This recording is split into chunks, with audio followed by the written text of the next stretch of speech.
Well, you know what? A lot of people are talking about what Ty Lue is doing with the Clippers, and I know you guys have talked about it, so I'll give credit. But take a listen to Patrick Beverley and the comparison that he made between Ty Lue and another great coach.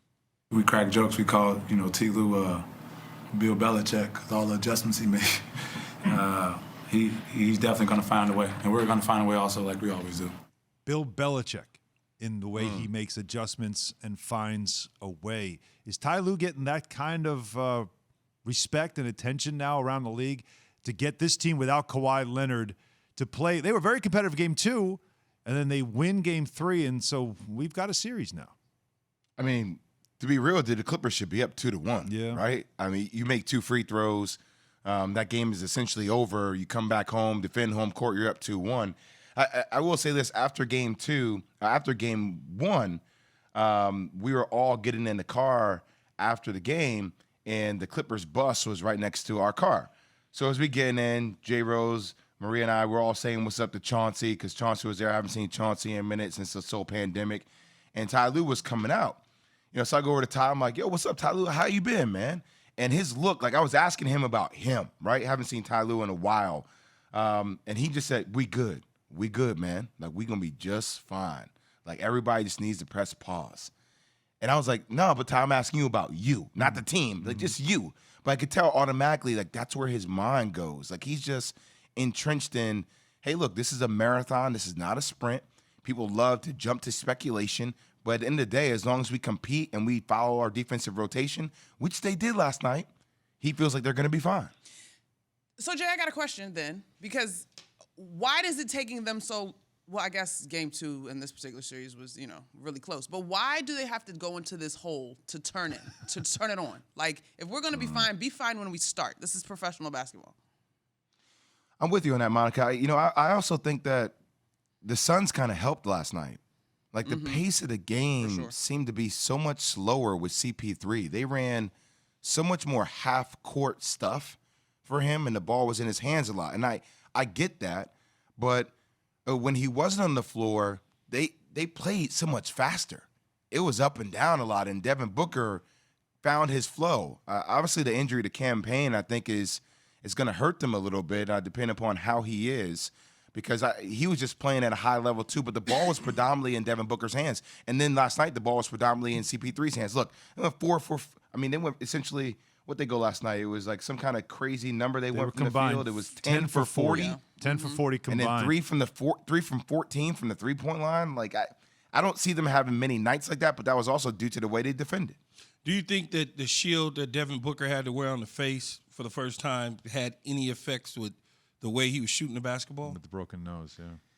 No, I just think the way they defended him was incredible, man. Like, they got Terrence Mann. There was one possession where he got over 3 screens. Monica, you know this. Yep. Yo, look, I defense, I get it, but like key on the second screen, I might get stuck to the screen like Velcro. Like it's tiring to get over screen after screen after screen, especially with the continuity that Monty Williams runs. So when you get over screens like that, and there's that kind of defensive effort that you saw Patrick Beverley have last night too, that's just a team that actually they were crisp with their rotations defensively. Like they didn't have any mistakes in their scouting report execution. I'm like I said before this series even started about Ty Lue, I'm glad that he's coaching without a superstar, so to speak, without a Kawhi, without a LeBron James. So this whole narrative that he isn't a good coach can certainly just go away.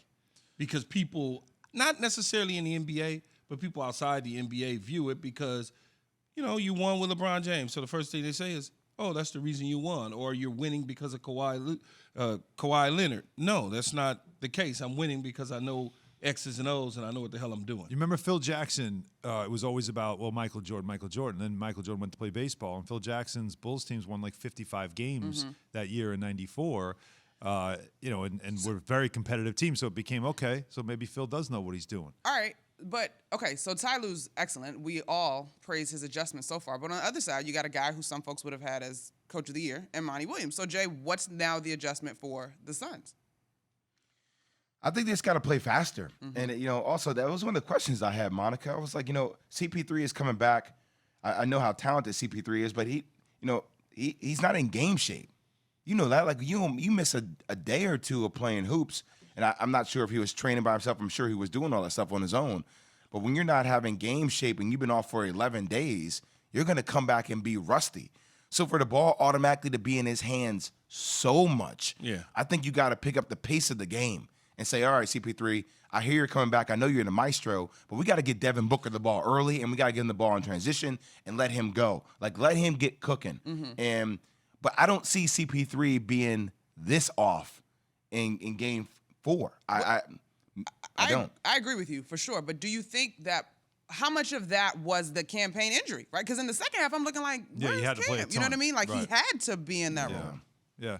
We'll find out. I mean, we'll see the extent of that injury. You're at a point of the season, though, if you can run on it, you play, right? Like, I think that's what we know. So we'll see the extent of the Cameron Payne injury.